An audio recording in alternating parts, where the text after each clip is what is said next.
ပုတ်ရှိခဲ့ဘူးတယ်။အဲ့ဒီဝတ္ထုဟာတစ်ဆက်စုနှစ်တစ်ခုကြာအောင်အခန်းပေါင်း1000ကျော်ရေးသားခဲ့ပြီးနောက်ပိုင်းမှာတော့နောက်ဆုံးစာဖတ်သူတစ်ယောက်ပဲကြံပါတော့တယ်။သူကတော့အလယ်တန်းကျောင်းသားဘဝကတည်းကစာဖတ်ခဲ့ပြီးအခုလူကြီးဘဝအထိဆွဲဆွဲမြဲမြဲဖတ်လာခဲ့တဲ့ဒုတ်ဂျာပဲဖြစ်ပါတယ်။ဝတ္ထုတွေကအဓိကဇာတ်ကောင်ဂျွန်ဟော့ဂျန်ခါယက်ဟာကဘာကြီးပျက်စီးတော့မဲ့အခြေအနေမှာနတ်ဖျားတွေပေးတဲ့ဆင်းရဲဒုက္ခတွေကိုကြံ့ကြံ့ခံရင်ဆိုင်နေရသူပါသူ့ရဲ့ရဲဘော်ရဲဘက်တွေတယောက်ပြီးတယောက်တေဆုံးသွားကြပေမဲ့သူကတော့ပိုတန်မာလာဖို့ပဲအမြဲဆွဲနှပဲနဲ့စူးစမ်းခဲ့ပါတယ်ဒီဇလန်ကဒုတ်ဂျာအတွက်ခွန်အားဖြစ်စေခဲ့ပြီးအထက်တန်းကျောင်းတုန်းကအနိုင်ကျင့်ခံရတဲ့အခက်အခဲတွေကိုကြော်ဖြတ်နိုင်ဖို့ကူညီပေးခဲ့ပါတယ်ကျောင်းပြီးတော့ဒုတ်ဂျာကတာမန်ကောလိပ်တစ်ခုတက်ခဲ့ပြီးတာမန်အလုပ်တွေလုပ်ရင်းနောက်ဆုံးမှာကုမ္ပဏီကြီးတစ်ခုမှာယာယီစာချုပ်ဝန်ထမ်းဖြစ်လာခဲ့ပါတယ်ဒီနေ့ဟာသူ့ရဲ့ဝန်ထမ်းစာချုပ်တက်တန်းကုန်တဲ့နေ့ဖြစ်တယ်လို့အဲ့ဒီဝတ္ထုရဲ့နောက်ဆုံးခန်းထွက်တဲ့နေ့လည်းဖြစ်နေပါတယ်စာချုပ်ကုံဆုံးခြင်းနဲ့ကဘာပြက်ကက်ဤအစ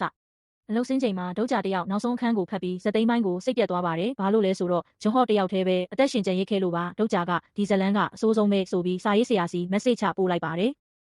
ယထာပေါ်မှာဒုတ်ဂျာကသူ့လိုပဲစာချုပ်တက်တန်းကုန်သွားတဲ့လုပ်ဖော်ကင်ပတ်မလေးဆန်အားစင်ကာနဲ့စုံပါတယ်သူတို့စကားပြောနေတော့အထက်လူကြီးဟောင်းဖြစ်သူကဆန်အားကိုလာပတ်သက်နေလို့စိတ်နှောင့်ယှက်ဖြစ်ရပေမဲ့တော်သေးတာကအဲ့ဒီလူကနောက်မှတ်တိုင်မှာဆင်းသွားပါတယ်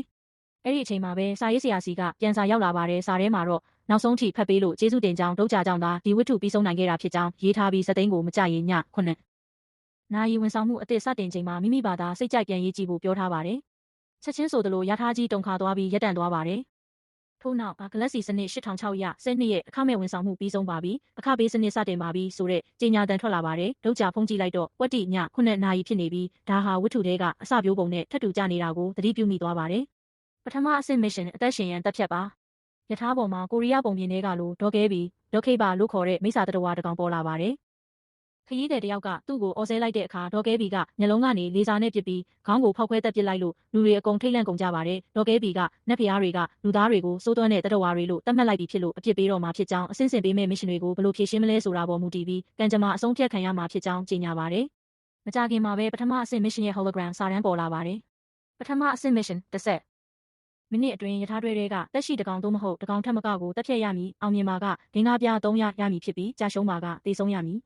ယထာလန်တရားပေါ်မှာယထာတွဲတွေအကုန်လုံးပိတ်မိနေပြီးဖုန်းလိုင်းတွေလည်းပြတ်တောက်သွားပါတယ်လူတွေယူသွကုန်ပြီးအသက်ရှင်ဖို့တယောက်နဲ့တယောက်အုပ်စုဖွဲ့ရိုက်နှက်တက်ဖြတ်ကြပါတော့တယ်မိန်းကလေးတယောက်ကနောက်ယထာတွေကိုပြေးဖို့လုပ်ပေမဲ့တကားမှာစွန့်ရင်ကာရန်ထားလို့ထွက်မရပါဘူးဒုတ်ဂျာကအဲ့ဒီနောက်တွဲကိုလှမ်းကြည့်လိုက်တဲ့အခါလူအုပ်ထဲမှာဝတ္ထုတွေကအဓိကဇက်ကောင်ဂျွန်ဟော့ကိုတွေးလိုက်ရလို့ထိတ်လန့်သွားပါတယ်သူဟာဝတ္ထုကဘာတွေရောက်နေတာဖြစ်လို့အနာဂတ်မှာဘာဖြစ်မလဲဆိုတာအကုန်သိနေပါတယ်